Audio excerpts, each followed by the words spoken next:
You're listening to the Huddle Up Podcast with Chad Jensen and Zack Kelberman. Join Broncos Country's deep divers at milehighhuddle.com and sound off. And now it's time to drop some knowledge.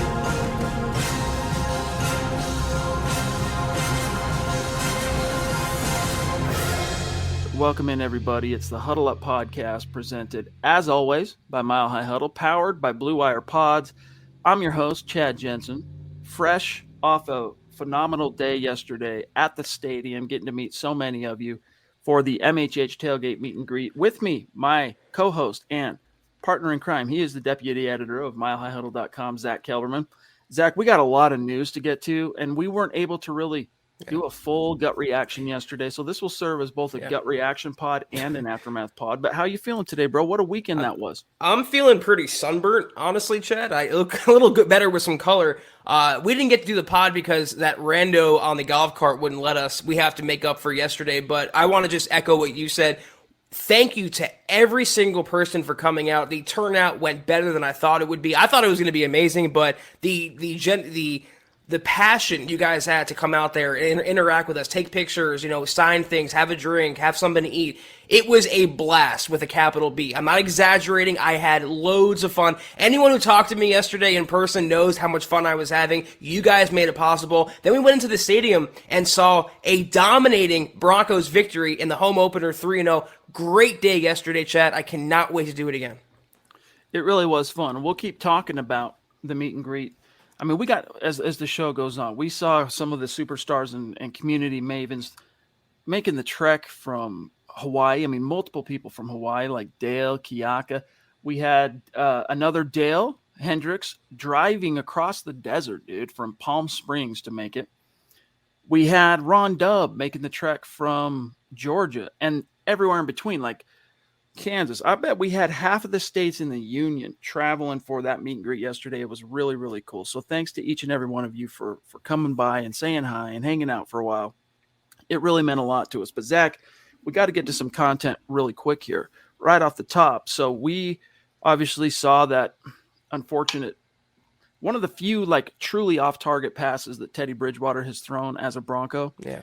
KJ comes down, clutching that knee. Sure enough, as has been their freaking luck so far early on this year, Zack, torn ACL, and there could be more according to Fangio as well with the knee, but he's done for the year. This is now the third straight game in which a key player, a starter, has gone down either with a injury that requires injured reserve for a while or season ending. I mean, how much longer? It's almost like the Broncos have kind of been living on borrowed time a little bit because they beat the teams, Zack, that they're supposed to beat. You tip your cap to them, even though they are a combined 0-9, the Broncos' opponents up to this point. But at the same time, how long can you keep that going when you're losing literally a starter, if not more, per week? Because we still don't know for sure what's up with Dalton Risner or Graham Glasgow. How long can you continue whistling past this football graveyard?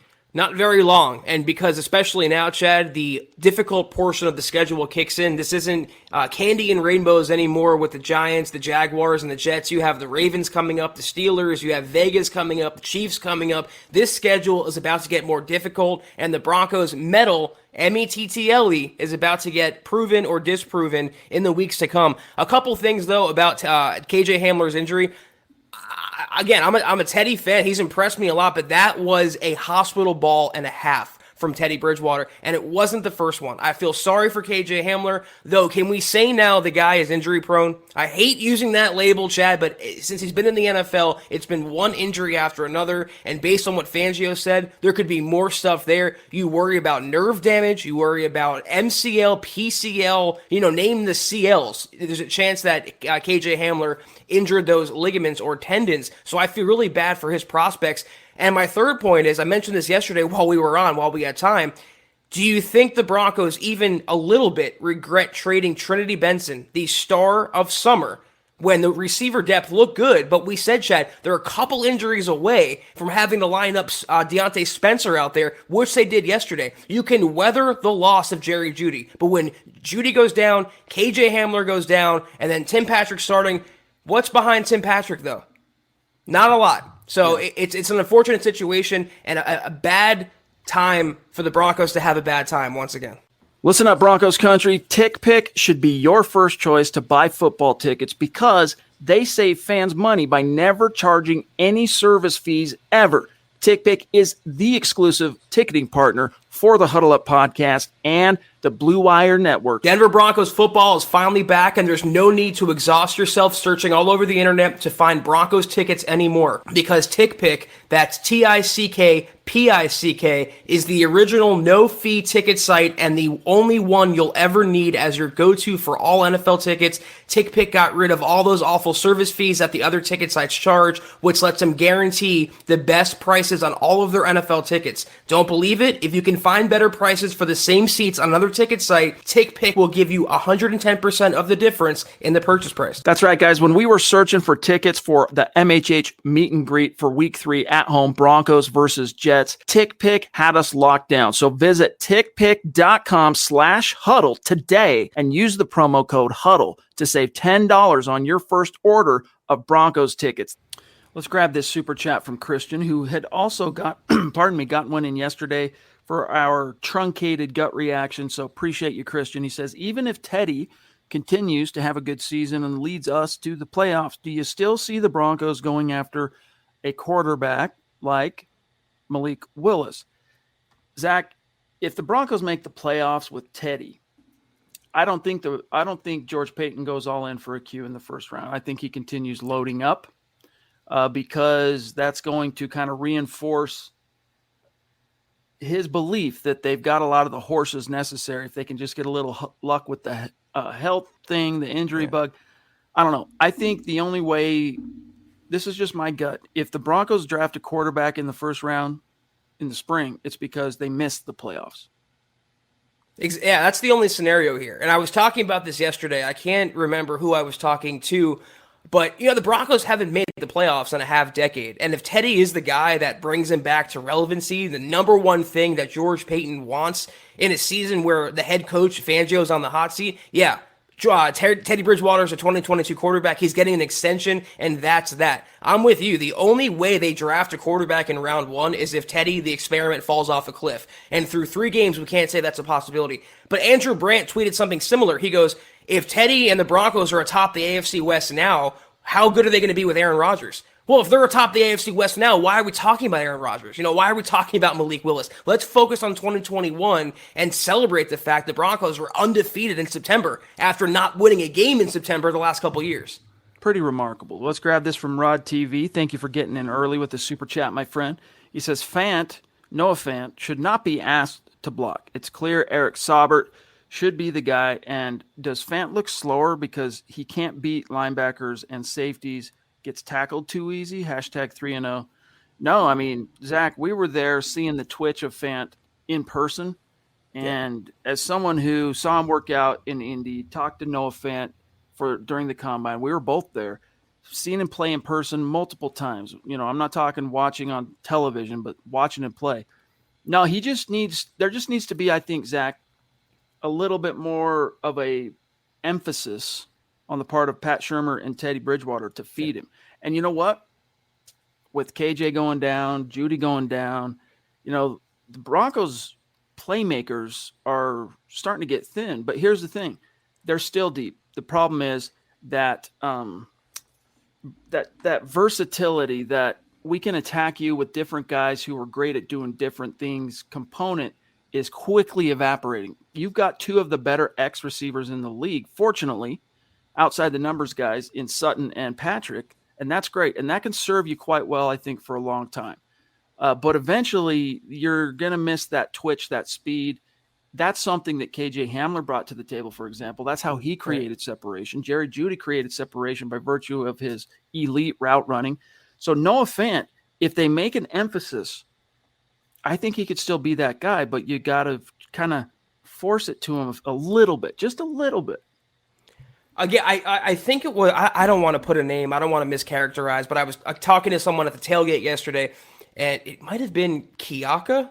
I'm not totally sure, but they said put Noah Fant on the Packers, the Niners, a team that uses their tight ends creatively and gets them involved as a central part of the game plan. The Chiefs, for example, with Travis Kelce, he would be a perennial star every single year. Unfortunately, because of the glut of weapons in Denver, the receivers, the running backs, and even Albert O, who's getting, for my money, based on the eye test here, just as much run as the primary pass-catching tight end is Noah Fant.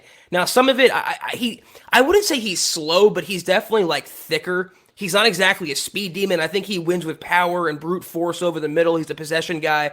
But they need to feature him more. And I think that's what's going to happen now. You're basically limited to Cortland Sutton, Tim Patrick, and Noah Fant as your big three. And when you have a talent, we've been saying this since he was drafted, when you have a talent like Noah Fant, you have to get him involved. The Lions, with Jared Goff and Dan Campbell, have made TJ Hawkinson a central part of their game plan every week. Now, they don't have a lot of other players to lean on, but that's not the point.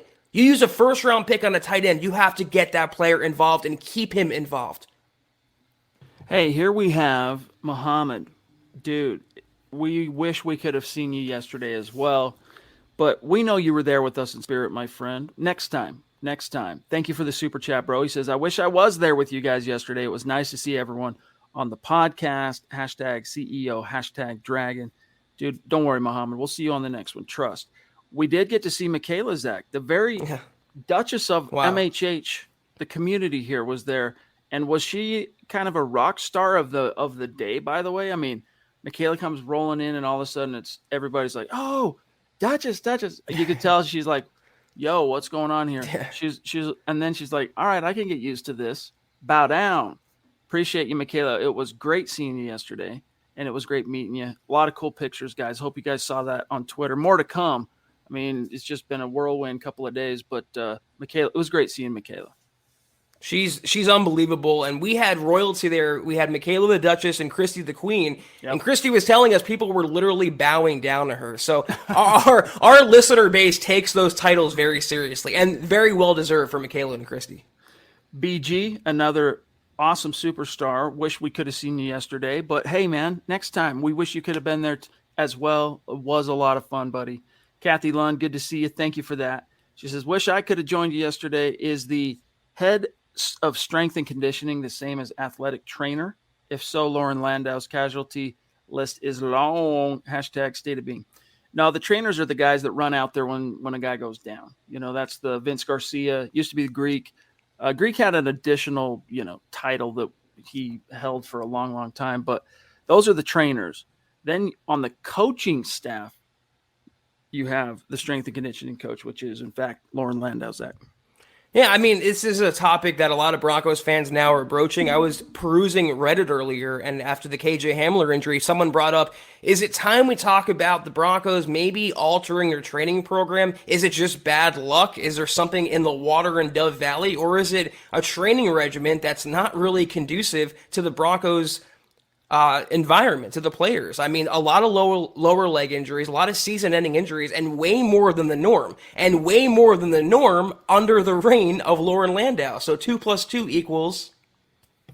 Indeed. Here we got Randy. Thank you for the stars, bro. Really, another fella I wish we could have saw. What's the correct tense there? Either way, I'm a little bit tired today, gang. Wish we could have seen you yesterday, Randy. But thank you for all your support, brother. It says, have the excuses already started with Pat Shurmur? Poor play calling again. I think you mean, obviously, Pat Shurmur, not Pat Surtain. Zach, what's your answer for Randy? Because I think it wasn't so much an issue of poor play calling. At least I've only been able to watch the game once, and that was in person, and I had a pretty dang good view of the whole field. What I saw was a very underrated and much more talented than given credit for Jets defense that came to play yesterday. I mean, dude, there is some talent on that Jets defense, from Quinnen Williams to CJ Mosley and others, man.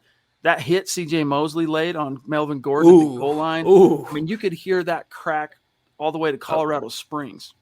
Yeah, he was stoned on the one. That was coming right at me, too. I was sitting in that end zone in the lower level, and I thought for sure Melvin was going to score. But who was it that laid him out there? CJ Mosley. Was it CJ Mosley? Yeah, he was just God. It was crazy. Their defense was pretty good. Quinnen Williams ate the lunch of the Broncos offensive line, and their pass pro wasn't great. Their run blocking wasn't great. But I thought the play calling was conducive to Teddy Bridgewater. This is a guy who's completing, I think, either almost 77% of his passes or 79% of his passes. That's number one in the NFL. You don't have to like Teddy Bridgewater, but you have to appreciate what the Broncos are trying to do. I've been preaching for years now, maximize the strength of your players and mask their weaknesses. That's exactly what Shurmur's doing. I didn't see one really deep ball attempt yesterday beyond, 30, 40 yards, but that's okay. They were nickel and diming. They were taking body shots. And when you win 26-0 at home in your home opener, you shut out the opposing team. I can't really pick too many nits with that. Yes, there's a lot more I want to talk about relative to Teddy here in a minute. But as we grab Andrew here, I want to go through and let everybody know where we're at on the stars because we're running out of days in the month. We are at September 27th, and we're 84% to our goal of 250,000 stars. When we reach that goal, I still maintain that optimistic confidence that it's a matter of course. We are going to raffle off, a Justin Simmons jersey, and it's going to go to, all right, the people in the running for that raffle are those who contributed to the goal. And thankfully, Facebook helps us keep track of that. And here's your leaderboard. Here are the folks who are going to have the most tickets in the hat, starting with Michael Ronquillo down in Tucson, Arizona. What's good, buddy? Samisi Muti, thank you so much for everything. Randy Jones, love you, bro. Zeus McPeak, love you, bro. Wish we could have seen both of you guys. Joshua Shadow as well. And then Travis Weber, love you. Chris Hernandez, you the man. Gary Lees Palmer, legendary. Shane Daniels, we got to see yesterday. Very cool to meet you, Shane. Good guy. Pardon me. And you know what was cool about Shane, Zach? We were about to call him onto the gut reaction, but the golf cart stadium authority cats were cramping our style, right? It was like acting like the fuzz.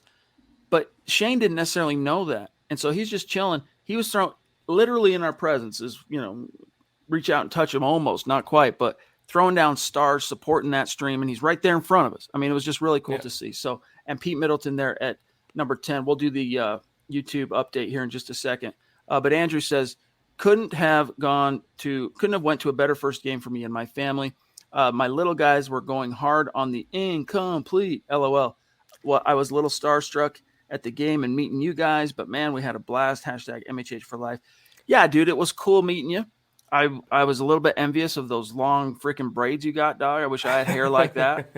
I mean, that was legit, dude. So it was really nice to meet you. And next time come and hang for a little bit. Kick back. Chad, I'm not going to lie. Maybe you had the same reaction, but being in the stadium for the home opener and the first incomplete of the season, the first incomplete with fans in the stands at full capacity since 2019, I had goosebumps on both arms. Even thinking about it, I still have it. It was a great atmosphere. It was a raucous crowd, and Power Field was lit, to quote Vic Fangio yesterday. You know what else gave me, oddly, it got me goosebumps was their little Defenders video thing they did with the Avengers music. Yeah. And it was like a little mini trailer where, each of the Broncos key defender guys, Vaughn, Simmons, you name it, Surtain, each one was like one of the Avengers types. It was pretty cool. Simon, what's up, bro? Good to see you. Thank you. Up there north of the 49th parallel proving. And we saw this in spades yesterday, Zach. Broncos country is not a geographic location. It is a state of being. Simon says, hello all. Meet and greet looked like so much fun. Was getting some serious FOMO. Fear of missing out. Oh, thank you. I know all about that. Love the 3-0 start. Go Broncos. Next time, Simon, you hop on a jet plane and come and see us, all right? Across the border. Let me see here. I think there's one from BD right here. Whoops. Hold on. Got to grab him. Bradley. The bus driver. Another fellow we got to see. And by the way, I learned he's not a bus driver. He's an Airbus pilot. He just calls himself a bus driver. Either way. That's how he comes up to you and introduces himself, though. Brad Dutton, bus driver. Yeah. Great guy. Well, that's his Twitter account, I think, too. So he's like making sure I knew who he was, and really nice hanging out with you. He lingered, which is good. We wanted you guys to hang out. Most everyone that came by to say hi did hang out for a while, and Bradley was one of them. So very, very cool to meet you and get some pictures too, buddy. And thanks for sending those in. He says, thanks for the tailgate party, my priest. It was an honor to meet you in person. Hey, man, same here, brother. No doubt. It was ours. Honor was ours. Joshua Hickey. Good thing the Broncos love 12 and 13 personnel. They can withstand some injuries, but it's going to make it very easy for teams to load the box. Is John Brown still a free agent? John Brown had some wheels. I'm not sure how much of that speed he still has, Zach, but it's still not quite the same thing as what KJ Hamler brought to the table, but he is more of a proven vet. We can look into that. Wasn't his nickname Smoke because of how fast he ran? I mean, you have to replace KJ Hamler's skill set. You have 2 possession guys in Cortland Sutton and Tim Patrick. You need that burner. Trinity Benson was also a burner. That's why we said he was like a light version of KJ Hamler. I'm actually for that move. Even though the Broncos, Chad, according to KOA, did sign a receiver, I believe it was David Moore, if I'm not mistaken. So they added some depth there. John Brown, though, is a receiver I can get behind. I see some other suggestions, though. Josh Gordon, he got signed by Kansas City, by the way, so that's interesting. He's off the market now. Alshon Jeffrey, someone put in there. That's not going to happen at all. He's way shot. I also saw Benny Fowler, and that's a hard no for me. Definitely a hard no. Guys, half those names I just heard are ex-receiver guys. You've got 2 of the best ex-receivers in the game right now. Mama Muti in the house. Thank you so much. Love that. Appreciate you so much. Appreciate you. She doesn't like us going overboard, too much on our gratitude, but just know we really appreciate you. Thanks. Thank you. All right, let me see here. I don't know if I have that. Actually, the one thing I forgot to do before we went live was queue up that document, Scott, FYI. I don't know if you have it handy. But in the meantime, let me vibe through here and check out the chat. For what it's worth, guys, Vic Fangio, basically, we didn't get any for sure information yet on Dalton Risner and Graham Glasgow. Of course, that's Denver's starting guard duo. But he says it's not looking like it's anything season-ending, but until we get those results back from whatever X-rays and MRIs are done on those 2 guys, you're just kind of like holding your breath. You don't know. You're walking on eggshells because the luck – man, these last 2 years of injuries is just, I've never seen anything like it. I feel like somehow the last time the Broncos played like the Chargers in 2019, they caught that bug that the Chargers were carrying or something. Like the contact was too close and now they can't shake it. By the way, Zach, here is the list of superstars. Who's in the top 5? Now, the same thing. We're going to raffle a Justin Simmons jersey on to our Super Chat superstars, the top 5 finishers on Super Chat. That's a cumulative thing. Their names go in the hat. We randomly draw it. Boom. Here's your Justin Simmons jersey. As you can see real quick, the top 5 are Michaela Parker, Chris Hernandez, Mark Langley, Zeus McPeak, and the Queen at number 5. But look who is climbing there at the top. Shane Daniels has made some huge leaps. Based Gase has climbed, Vincent Palowski has climbed, and then, of course, Christian De Jesus. So appreciate each and every one of you. Seth Harmon just outside the top 5. BG. Naj, we got to see Naj. Naj was a trip, dude. I had to tell Naj as we were streaming live because he was just having a good old time. I was like, Naj, language, dude. I got the microphone on over here. And family show, right? And then I turned around back to the conversation, and I was literally about to go call him back over to have him come on and sit down for a second. And I'm like, "Where is he?" And I say, "Lance, where's Naj?" He goes, "I don't know. I think he split." I'm like, "Dang, dude! I was gonna bring Naj was a shot of life, man. He was an energetic cat. He was all the way turned up yesterday. He was on 11 out of 10. Love you, Naj. So there you go. Kiaka 9, Casey Nickel 10, and Kiaka. It was really fun. I got to hang out with him. Super cool guy. Super cool guy. Sat next to him in the game. I ended up having an extra ticket. I'm like, "You want to go?" He's like, "Kidding me? Let's go." So we hung out. That was really fun. So we don't know what's going to happen yet with Risner or Graham Glasgow, Zach. But I got to tell you, I really liked what I saw from Muti yesterday, and I really liked what I saw from Quinn Miners, the rookie 3rd-round pick, who came in Risner's stead. They were kind of struggling to get the ground game going early. Once I saw Quinn Miners out there, all of a sudden I started seeing him popping off some gains. So I'm in a cautiously optimistic holding pattern here. If they do end up having to play both those young guys at guard or one of them, I think they'll be okay. It's the future for the Broncos offensive line. I mean, Moody was going to take over as a starter eventually for Glasgow. Risner, though, is a young player, so you prefer him to be out there, but getting Miners the experience now cannot hurt his development. It can only help it.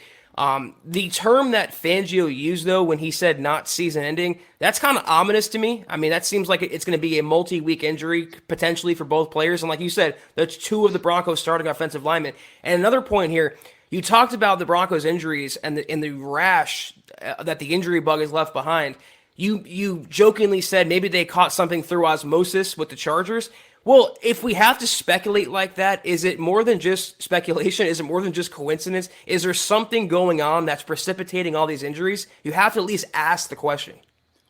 I mean, it's like you can drive yourself crazy going down that rabbit hole, because on one hand, it's like, hey, we're not huge believers in coincidence. Patterns get established, and more often than not, that pattern means something. At the same time, though, Zach, here's where you can start getting, kind of crazy. It's football. People get hurt. It's a common thing. It's hard to stay healthy in this league, but you're seeing guys go down, not for, it looks like they're doubtful for next week. No, season ending once again, and straight to injured reserve. Hopefully we get him back in 3 or 4 weeks, something like that. I don't know. It's frustrating. You don't know how much. I'm not a sports medicine expert. I'm not when it comes to how Lauren Landau trains relative to some of the other clubs out in the league, that information is actually quite zealously guarded. Teams don't talk about it. It's like top secret information. I don't know, but I'm just sick of it, dude. Yeah, me too. At least the Broncos have depth to withstand the injuries. So that's the only this positive spin we can put on that, Chad, is that George Payton stocked the cupboards enough so when the main meal was done, you had backups and you had dessert ready to go. Indeed. I like it. Nathan, what's up, buddy? Appreciate you being with us. He says, happy Victory Monday. Anyone else bitter that Justin Tucker broke the longest field goal record over former Broncos Prater, 64, Elam, 63? See, that's what Kiaka and I, when it happened, and it was showing it on the big screen in the stadium, we're like, oh, man, Prater owned that. Because I remember that Elam shared it with Dempsey, right? That kicker that had half a foot actually held the all-time longest field goal for many decades until Jason Elam tied him. Prater beat him, and now Tucker. And it wasn't even at altitude, Zach. Yes, and Gary, thank you for the stars, bro. Shout out to you as well. Wish we could have seen you yesterday, my friend, but I know you had the procedure going on. Hope things are good on that front. I can't recall if you've had it yet or not, if you've undergone it yet, but prayers up. Hope everything's going good on that front. Well, he barely got the field goal. It hit the crossbar and bounced over. It's impressive from a football point of view, but the bigger takeaway from that game, Baltimore was one of the worst teams in the NFL in the Lions, and they had to eke past them with a last-second 68-yard field goal. Who do the Broncos play next week? Baltimore Ravens at home. So it's another beatable opponent for Denver. I don't think, the Ravens, the more I've watched them, the more I've studied them, they're much more beatable than I think the zeitgeist that lives in the mind of fans of when you mentioned the Ravens, big juggernaut offense, physical smash mouth defense. There's some of that still there, and it could pop off at any moment, but they've given up a lot of yards, dude. They've given up over 1,000 yards passing in 3 games. So we'll put a pin in that for a second, grab Christian, and then I want to grab this question from James Koch here. But Christian, what's up, buddy? He says, I'm going to be at Pittsburgh in the Cleveland games, my first away Bronco games, and 2 electric environments. Wish you 2 could attend, hopefully one day. And Zach, I see you with the guns yesterday. Yeah, that's right. Sun's out, guns out. And that's the first rule in the book of Kelberman. That's right. Now these guns are very, very burnt, and they're on IR for a few days. So I appreciate you, Christian. James says, not to sound harsh, but I don't think losing Hamler is that big of a deal. What the heck does he do? 5 catches, 74 yards this year? That's terrible production for a starter. Bring in a vet. I'll tell you what he does. If you're going to measure this purely off of the box score, you're going to miss the mark, and you're going to miss why this is so important, James. It's so important because the threat of what KJ Hamler can do gave the Broncos more options than they're going to have now. Defenses had to respect that. Defenses had to factor that in to what personnel's on the field, what formations they're going to run. Are we going to blitz? Are we going to press? Whatever. And, Shermer hadn't quite figured out how to fully exploit the weapon that KJ Hamler is, but with Teddy being big brain and, it was only a matter of time. Also, bring him next to him in the locker room. That chemistry was really building. They were starting to really forge. I do think that had that freak injury not occurred yesterday, I think KJ Hamler would have gone on to really have some box score stats to write home about, but it comes down to what it changes tactically for the Broncos at. Yeah, I think Hamler was more of a Drew Lock receiver, the speedy guy to match the guy with the big arm, but they were forging chemistry. You saw the touchdown he dropped in week 1. You also saw the touchdown he caught in the preseason, KJ Hamler. So he was a game breaker if used correctly, and if you get him the ball, good things happen. I said that to myself yesterday when he had a nice gain. I can't remember if it was a quick little pass over the middle that he turned into some yards, but you get the ball into KJ Hamler's hands and good things will happen. Unfortunately, they're not going to happen this season, and potentially longer than that if more ligaments are involved in his injury. It's awful. Based Gase, we were looking for you yesterday, dude. We're like, any second, the next face that walks around the corner to the tent, it's going to be Based Gase. We didn't see you. What's good, dude? Where were you, bro? We expected fully to see you. I was looking for Adam Gase, so maybe that's why we didn't notice him. I was looking for those googly eyes, the tweaker eyes. Appreciate you, bro. He says, would it be worthwhile to trade for or sign a receiver? If so, who do you have in mind? And when's the next meet and greet? The draft? We're not sure yet on when the next meet and greet is, but there will be many, many, many more to come. That was a lot of work, Zach. It was fun, but it was expensive and it was a lot of work. That doesn't mean we don't do it again. That we're definitely going to do it again. It's just that we have to make sure we coordinate it for the stars to align perfectly each time so as to – it's not so much like no one makes money yesterday doing what we did, right? This was all about just meeting everybody, having fun, going to the game. But it's about making sure that the stars align correctly for when we pick that. Maybe we'll do something at the draft. Where is the draft next year? Scott, do you know? Dallas? If it's Green Bay? Man, I forgot on that. BG real quick. Is it Vegas or it was Vegas or was it Cleveland? I can't remember the last one. If this it's year. Vegas, then we got a possibility for doing something, but we'll see. BG, real quick. Appreciate you, bro. He says, hot take, this year's quarterback class will be worse than next year's. Yeah, this year's quarterback class, PFT, Pro Football Talk, had a piece on it today I read. The 2021 quarterback class has not been equal to its opportunity. Justin Fields has struggled. Was he sacked 9 times, I think? He was. Yeah, that was a bad Sam game. Hill is going on. He set an NFL record real quick, Chad. He was sacked more times than passes completed. Not a good look. Not a good look at all. But yeah, we feel you on that. Andrew, been some crazy football so far. Anything can happen. It sucks for our injuries. Luckily for our depth. But let's beat them Ravens. Yeah, dude. I think the Broncos are going to surprise some people. I'll save my overall outlook on the Ravens game for late in the week. We're still kind of basking in the Jets game. But, Zach, we haven't even had the chance yet to talk about some of the phenomenal it is in Vegas, Scott says. Okay, so that's a possibility. That's a possibility. The draft next year. We'll see. Von Miller, dude. Like, if there was ever – I know he got off to a hot start, three sacks in the first 2 games. But yesterday, just watching him play after play, that dude he doesn't look like age 32. He's not looking like, I'm trying to think. I think DeMarcus Ware was Von's age now when he showed up in Denver in 2014, if I'm not mistaken. I'm pretty sure I got my ages right here. I'm telling you now, Von is looking way more twitched up, way more just powerful and in the zone. And Ware had a great first year.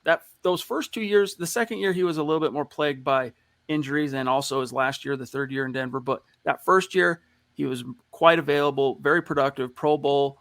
Von's looking like this could be the year, Zach. He ends up as Defensive Player of the Year if he can keep this cooking. And Claude, we'll talk about the Steelers here in just a little bit, buddy.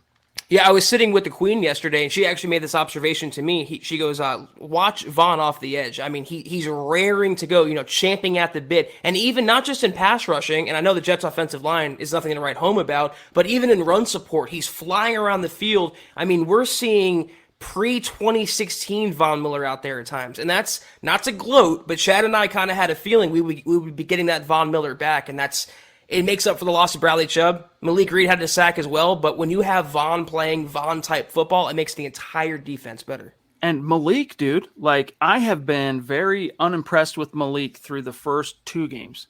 Watching him yesterday, that dude was playing like he was a man with a mission. Like he's going, hey, Bradley's out. Like I got a chance to really get out there because he's a restricted free agent this year. Was Malik, if I'm not mistaken. So he's going to be unrestricted. He has a chance to be the next Shaq Barrett. And the football fate served him up a freaking smorgasbord when it comes to opportunities. Contract year, playing opposite of Von Miller, playing next to Shelby Harris. Like, dude, if you can't go out there and produce and make some money for yourself a few months from now, like, it ain't meant. It's just not meant to be. But, Zach, I don't think that's going to be a problem. Nice sack. I saw him, in fact, Kiaka and I, we were just jumped out of our seats on this one play, dude, where he not only set the edge, forced that ball carrier inside, and boom, made the tackle. No gain. I was really impressed by both edge defenders yesterday. He's not the most physically imposing player or the highest ceiling, but he's a workman-like player, a lunch pail type player. He shows up, he does his job, he's a good tackler, he can get after the quarterback. And by the way, Shelby Harris finally gets on the board in 2021. Finally is starting to earn that money. Yeah. Barely. I thought the entire defense played well. I want to give a shout out to Justin Sternad. He was flying around the formation. He was playing good in run support. He is mitigating the loss of Josie Jewell, and you're seeing why he's going to be your future starting inside linebacker. He finished Sternad with 4 tackles. AJ, though, actually led the Great team. Game. 5 tackles. He was all everywhere. Solo, and 2 sacks for AJ. So love seeing that. Real quick, Zach, update on today's star senders. We're getting us much closer to the goal. Appreciate you guys so much. Randy really flexing out. Mama Muti really flexing out. Andrew Baker right up there. Appreciate you, brother. Claude right up there. Gary Leeds Palmer. David Wilder. David, it would have been really cool to have met you yesterday as well, my friend. Maybe next time. Howie frickin' Day in the house. What's up, buddy? Eddie Wright. James Grossman. Steve Lazuski, Lawrence Rivera. Thanks, you guys. Appreciate you. We'll update today's stars and how the board finished in tonight's stream at the end of the show. But much love. Really appreciate you. I just want to point out about AJ, Chad, his first sack, it reminded me of Troy Polamalu because he was being blocked down low. He literally didn't bite on it. He didn't get caught up in the block. He hopped over the blocker and just roared at the quarterback, Zach Wilson. So I was really impressed with AJ yesterday. I was too. And you know what? I'd had my doubts about AJ and whether or not he was going to be able to kind of keep things seamless with the helmet, with the receiver going into his helmet and calling the D and making sure everyone's in the right place. Man, they smothered the you-know-what out of the Jets. So good first game as that guy for AJ. Let's grab Jasoni forever, and then I'm going to grab one from Lawrence here. On Facebook, but appreciate that. That's a newer name on Super Chat, Zach. So welcome. Thank you very much. Stick around. Connect with us on Twitter. If Denver holds up the defense like it is, and no injuries, they're going to be a problem for passing offenses. The secondary looks legit. Yeah, I mean, there's a few ticky-tack things that you could I shouldn't say ticky-tack. There's a few plays the Jets were able to make yesterday, and one that Corey Davis just dropped. That you could pick a nit, and both from Surtain and Kyle Fuller. In fact, that's another situation where a couple of plays where Kiaka and I looked at each other. I'm like, yeah, dude, I haven't been very impressed with Kyle Fuller thus far in his young Bronco career. Not a young player, but young in terms of his Broncos tenure. But, yeah, that passing defense, man, when you've got Vaughn screaming off the edge, and Draymond, he hasn't been able to get the sack yet, but when you've got that interior pressure, I mean, even Mike Purcell, he's the one that Shelby Harris owes for that sack that Shelby got. That was thanks to Mike Purcell just crushing the inside of that pocket and forcing Zach Wilson to climb. Boom. Shelby was able to swoop him up. But it's a legit passing defense, Zach. And it's a legit defense overall. I'm going to admit this now. When the Draymond Jones pick was made, I wasn't totally crazy about it. But at least this season, boy, was I wrong. He is an animal out there as a pass rusher, as a run defender. I mean, that guy is going to be a Pro Bowler sooner and not later. Can we give a shout out to Caden Stearns, though? Getting a nice interception yesterday on Zach Wilson. Yep. I mean, that's the future. You're seeing the younger players step up, and you're seeing the depth take hold. So that's a good position for the Broncos to be in. That's what you want to see. Lawrence, what's up, buddy? Thank you for the stars. He goes, the Broncos better do something about Gordon. We're either going to have to cover them or we can have them on our team. But either way, we need Teddy some help. Talking about getting him a receiver. I mean, I don't think fans should panic too much. I mean, it is alarming the rate at which bodies are dropping here, Zach. But you still have Cortland Sutton. If you only had Cortland Sutton right, and a bunch of kind of Jags, you still feel relatively okay that a big brain quarterback like Teddy that's shown a surprise, I mean, in my opinion anyway, surprising propensity to improvise and make plays outside the pocket. Took a couple of unnecessary hits, a little too loosey-goosey out there running and gunning outside the pocket yesterday where I'm like, ooh, I hope you get up from that. And then he pops right up and like, whew, thank goodness. But they're going to be okay. You got Timmy P, Sutton, Fant, Okwuegbunam, and then we'll see what else they can come up with. All right. I don't think this signing off of today's signing more. I don't think that's the answer. That's a possibility of a role-playing contributor, but it's not the answer. And look who it is, Zach. the Queen. The Queen. Bow down when she comes to your town. And she was there. She was in Denver yesterday. It was really great hanging out with her. We had her on the Gut Reaction. And I was so pissed, dude, that we were getting sweated by the fuzz to hurry and wrap up.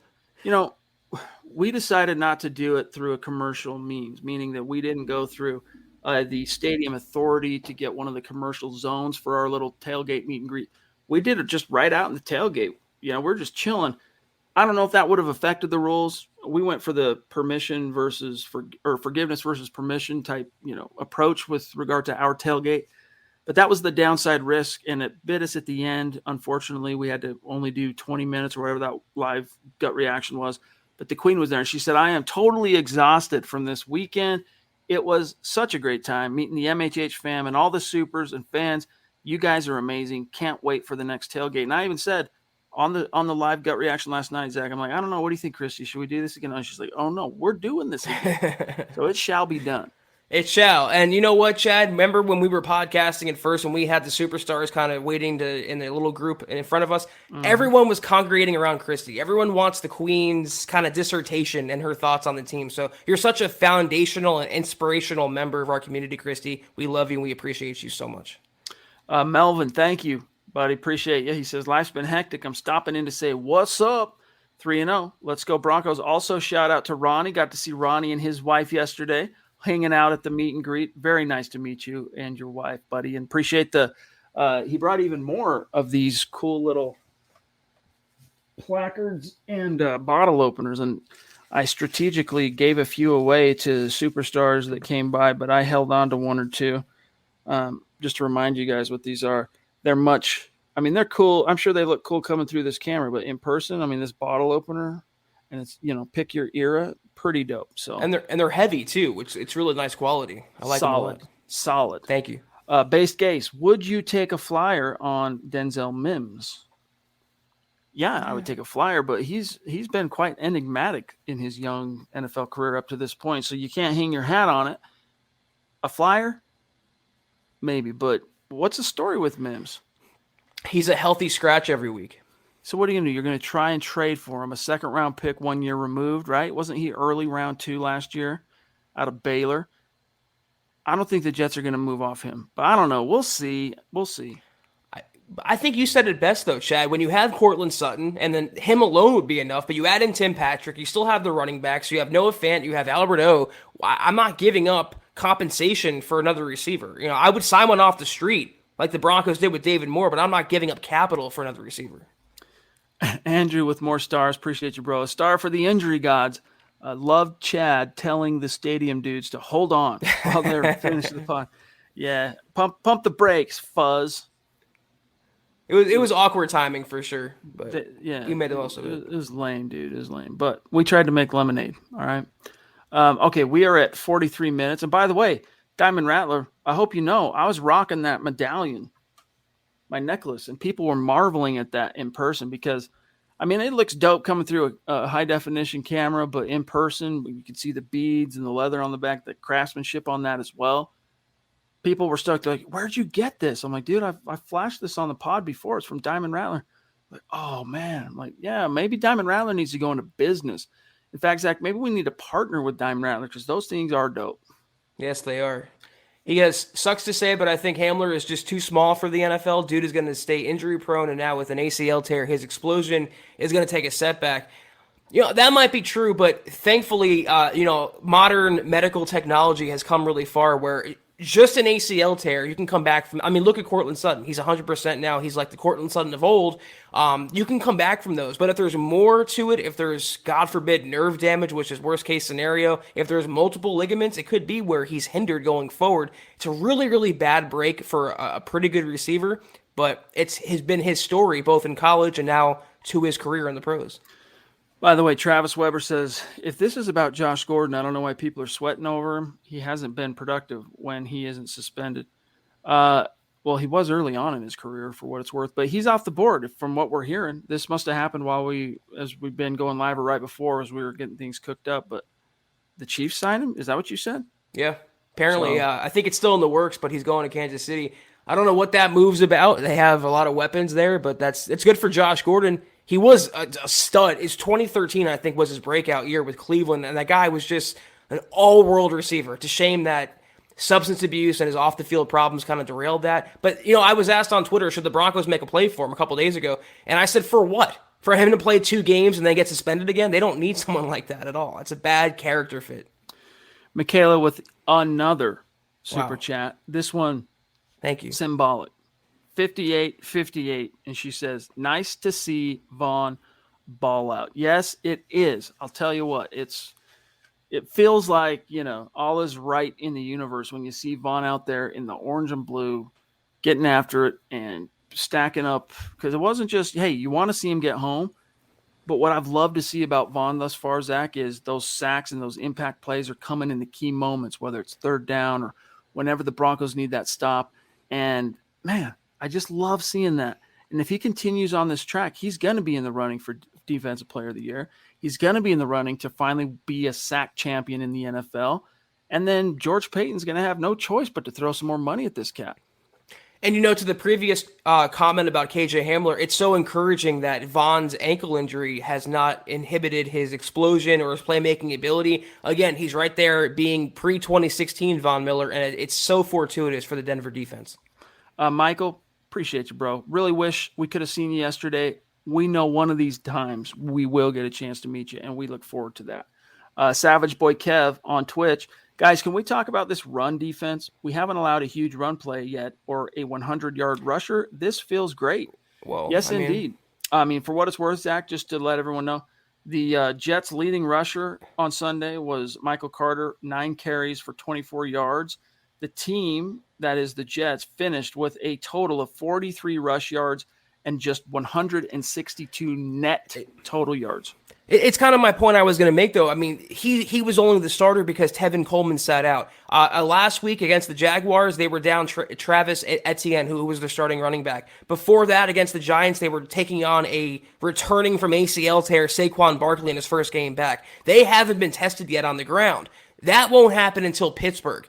Najee Harris looks like the truth out there. He was their leading receiver yesterday, weirdly, in a weird loss for the Pittsburgh Steelers. Even next week against the Ravens, Lamar Jackson might do some damage. He might put an end to that streak. But they have something called Tyson Williams as their starting running back after being decimated there. So they really haven't been tested, as far as I'm concerned, on the ground. Eugene, thank you, buddy. Good to see you. He says, look good out there, y'all. Sorry I missed you on the meet and greet. Stay good, y'all boys. Hashtag Denver Broncos for life. Yeah, guys, it was really cool. So many people we saw, and if we weren't able to see you yesterday, just know there will be more swings at the plate. There will be.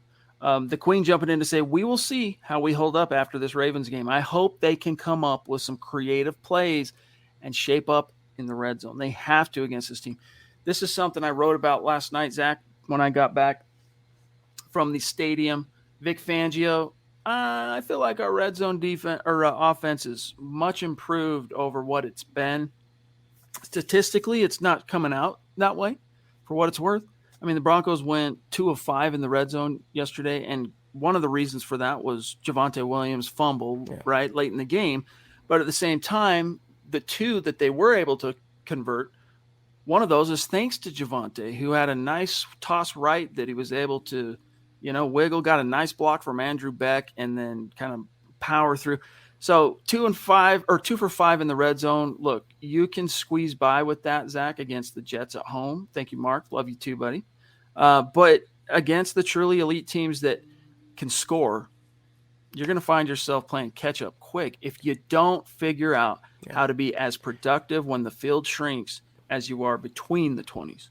I think there's a little overreaction, though, to the red zone woes. I mean, weren't the Jets, Chad, in the green when we had the Thursday podcast? Dude, they had a ton of green. For red zone defense. So, I mean, you have to give credit to the opponent, too. They get paid as well, and they just put up a good fight in the red zone, and it happens. But the Broncos do have to be more efficient. I think the play calling has to be a little less predictable when they get inside the 20s. But when you have first and goal inside the 2-yard line, you got to punch it in. You got to convert those to touchdowns and not rely on field goals. You can beat teams like the Jets that way. You're not going to beat teams like Kansas City that way. Most definitely. Okay, we are at 49 minutes, so we have to start. Here's a good one from Bradley. We got to start winding her down. He says, game balls to Chad for handing out the goodies, for Zach for his suntan, and I got to meet the Duchess and the Queen.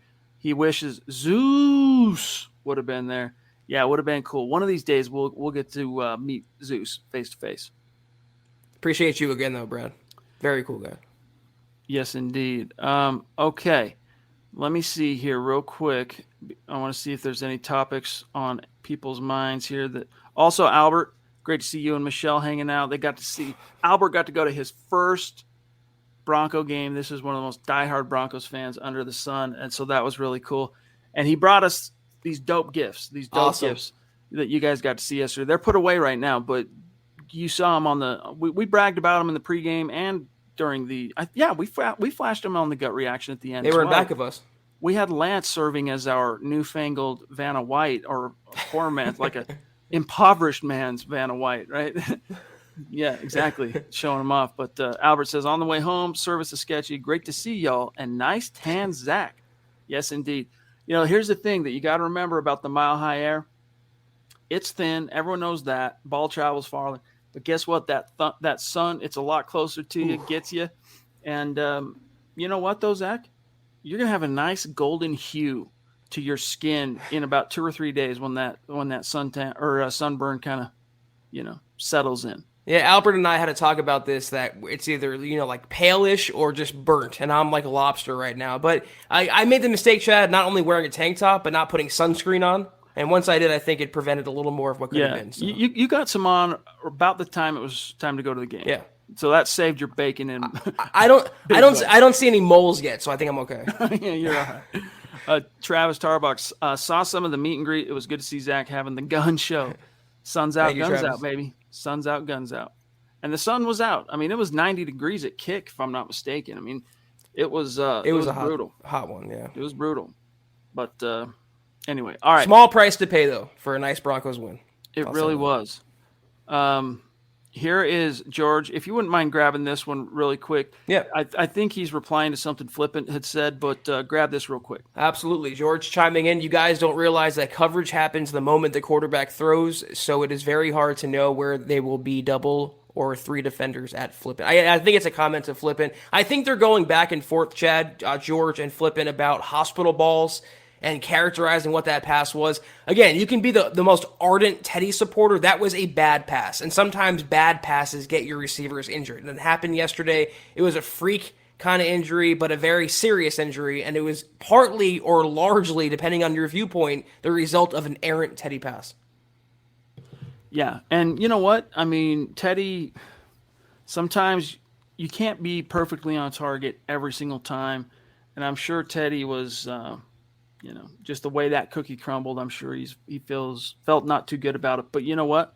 This is before I forget about this. I touched on a little bit after the game on the truncated gut reaction, but It was really cool. I spent a lot of time in between series, like when the Broncos offense would come off the field.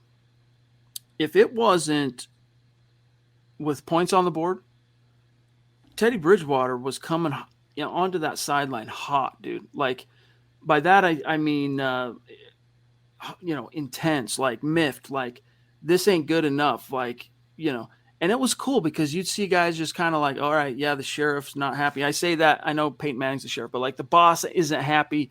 It's like that. Like, if Mama ain't happy, nobody's happy. If Teddy ain't happy, nobody's happy. And you could see guys kind of be like, all right, we got to step our game up. I don't know. It was just really cool to see how Teddy comported himself on the sideline, working guys, talking to guys as well. Yeah. He'd go sit on the bench, look at his cut-ups with Mike Shula.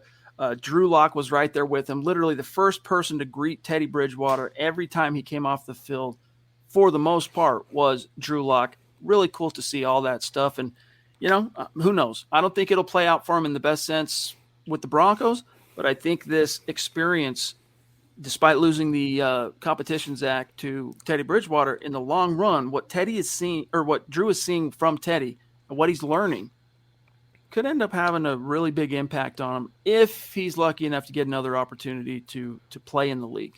Well, Teddy impressed me close up because anytime there was a good play, he went over a very subtle, mellow approach, but, dapped up his receivers. When KJ Hamler got hurt, when Glasgow got hurt, he was on one knee. He was going out, checking with them, on them, and offering his support. So great leader, Chad. I'm never going to deny that at all about Teddy Bridgewater. All right, let me just, guys, we're at 55 minutes. If there's anything burning you want us to get to it now, because we are about out of time. As I look at this box score here, Zach, at some of the statistics, a couple other names I want to shout out here of people that stood out. We talked about Sutton and Patrick being about as good as it gets as ex-receivers in the league. Freaking Tim Patrick, man, literally caught every target once again. Is this 3 for 3? I mean, we know he didn't drop a ball last year, right? And that's impressive.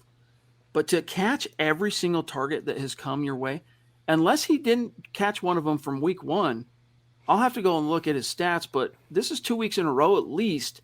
He caught every one of his targets. Last week, Zach, it was 4 for 4. This week, it was 5 for 5. And then he led the team with 98 receiving yards, including that awesome go up and get it ball that went for 31 yards where, Teddy probably shouldn't have thrown it, but he's just like, hey, I'm going to trust Timmy P. And Timmy P went up in traffic and pulled her down.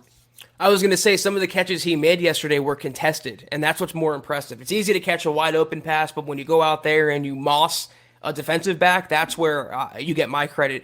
Some of us have been pounding the Tim Patrick drum for quite a while now. The guy is the most... You especially, Zach. You've had definitely a thing. By the way, he's 13 targets, 12 receptions, so he's only not caught one of the balls that's gone his way. He's incredible. I mean, the guy is the most underrated receiver in the entire league. That's as far as I'm concerned. Okay, let me see here. A couple other names I want to throw out here. You know what? It sucks that he punctuated a game in which he got his first NFL touchdown with a freaking fumble and a goal line one to boot, but I was impressed watching Javonte, how hard he had to run. I'm telling you guys, that is a very good, underrated Jets defense, and they made that offensive line, they made those backs work for every square inch that they got. I mean, just that hit that we already talked about it, but the hit that CJ Moses, Melvin Gordon thought he was scoring. Boom. Everyone did. It looked like he was walking in. Boom. All of a sudden, like he hit a brick wall.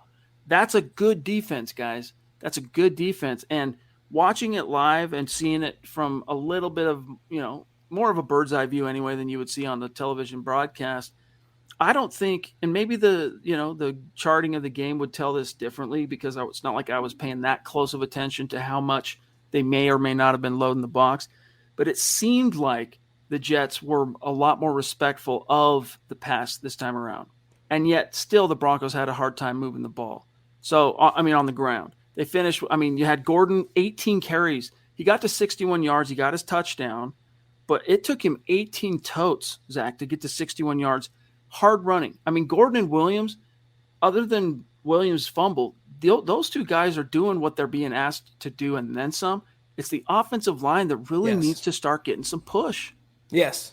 I totally agree with that. I mean, the running backs, I think Melvin's averaging, 3.7 yards per carry? That's who Melvin Gordon is. I'm sorry, that 70-yard touchdown was a mirage. That's not a sign of things to come. Pookie's getting his legs under him. He's still also splitting carries. That's the bad thing about having a timeshare. It takes the momentum away from one running back from getting into a groove. But you're spot on, Chad. The interior O-line, especially Glasgow, Risner in particular, and Cushenberry, they've been getting eaten up and swallowed whole by opposing defensive lines. They've had a tough 3 weeks. They've played inferior teams, but these inferior teams, one of their biggest strengths collectively has been the front seven.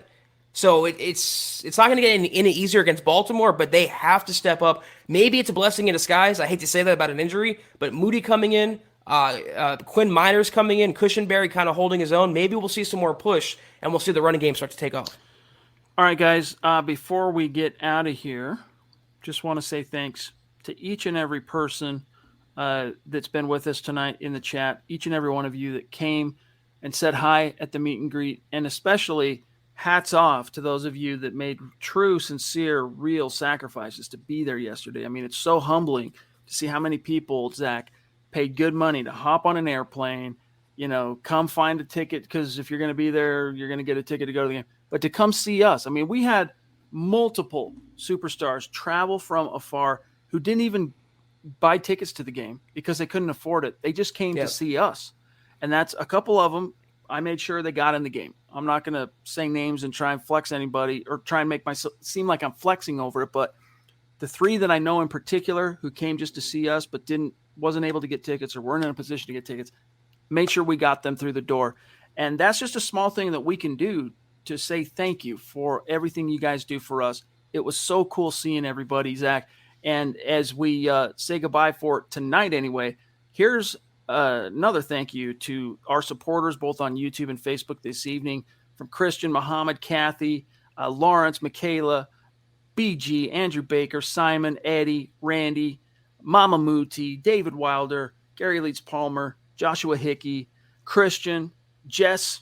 Did we get Jess? I think we did get Jess. Andrew Baker again, Nathan, Based Gaze, Claude Riley, Steve Lazewski, Jasoni. I still need to know how to say your name, my friend. Base Case again, Melvin Paulson, The Queen, Eugene, Michaela again, Mark, James Grossman, and Mark Johnson.